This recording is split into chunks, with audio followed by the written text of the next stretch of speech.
Anti corruption विभागाने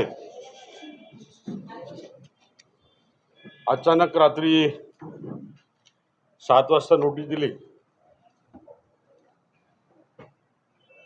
आणि 7:30 वाजता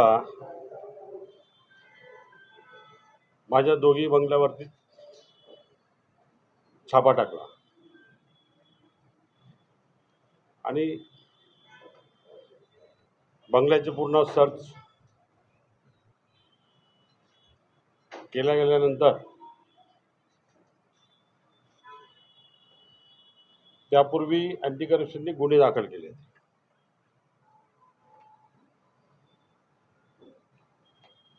फोर्जरी म्हणून एक 420चा त्यांनी गुन्हा दाखल केला. माझ्या 53 वर्षाच्या लाईफमध्ये मी कधी फोर्जरी केलेली नाही, साधी एनसी सुद्धा दाखल नाही. त्यामुळे मला हा विषय जास्त जिव्हारी लागला. राहायला ज्या बडोदा कंपनीमध्ये स्थापना मी केली, निवडणूक मला लढवायची होती. 2006ला मी कंपनीतून रिटायर झालो. सर्व गव्हर्नमेंटचे एव्हिडन्स सोबत आहेत. डीड ऑफ रजिस्टर ऑफ होमकडे डीड रजिस्टर झालं. त्यानंतर कोर्ट पिटिशन झालं आणि कोर्ट पिटिशनमध्ये ऑर्डर झाली 2011ला. आणि ऑर्डरमध्ये जे आज अँटी करप्शनने जे मुद्दे मांडलेले आहेत ते कोर्ट ऑर्डरमध्ये स्पष्टपणे दिलेले आहेत. अँटी करप्शनला कोर्टाची ऑर्डर झालेली माहीत नव्हती का?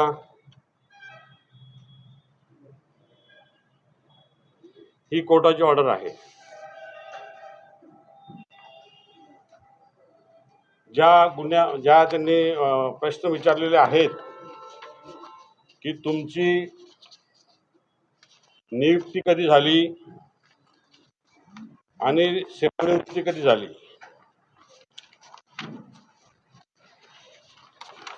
दोन्ही या ठिकाणी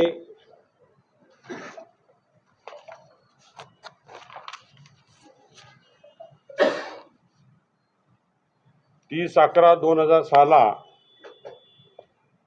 सदर केलेल्या कागदपत्राची पडताळणी करून ती बरोबर असल्याची खात्री झाल्यामुळे या कंपनीचे मालकी हक्कातून भागीदार रूपांतर करण्यात आलेले आहे. या कंपनीचे अनुक्रमांक सुधाकर बडगुजर, रामदास शिंदे, सुरेश चव्हाण या तिघांची नियुक्ती झाली आहे. आणि नंतर त्याप्रमाणे सामनेवाला 3 यांनी सचिव अनुज्ञापक मंडळ मुंबई यांच्या पत्राची सत्यप्रत दाखल केली असून पत्रानं सचिव अनुज्ञापक मंडळ यांनी बडोदा कंपनी 9/7/2007 रोजी संदर्भित पत्रानुसार 6/12/2006 रोजी झालेल्या कागदपत्राची पडताळणी करून ती बरोबर असल्याची खात्री झाल्यामुळे आपल्या अनुज्ञप्ती भागीदारीपैकी सुधाकर विका बडगुजर यांची निवृत्ती रद्द करण्यात आली आहे. ही कोर्ट ऑर्डरमध्ये आहे.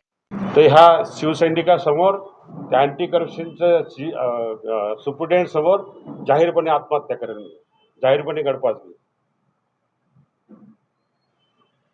एवढं नालायक पण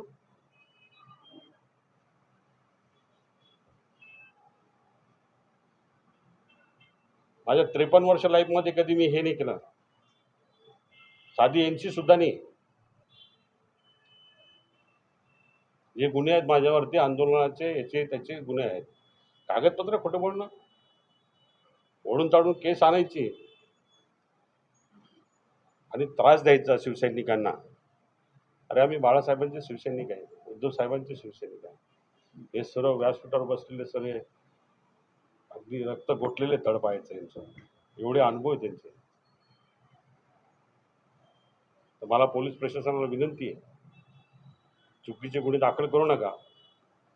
तुम्ही गुन्हे दाखल केलेले आहेतच. आता हे या प्रोसेसमधनं मला जावंच लागेल, परंतु अशी कारवाई, अन्यायकारक कारवाई कुठल्याही शिवसैनिकावर करू नका. सत्ता येत असते, सत्ता जात असते. सत्तेचा उन्माद जास्त दिवस चालत नाही. कपाळावरती अमरपट्टा घेऊन कोणी आलेलं नाही. सामान्य शिवसैनिकांना, सामान्य नागरिकांना न्याय देण्यासाठी पोलीस प्रशासनाने काम करावं एवढी नम्र विनंती करतो आणि थांबतो.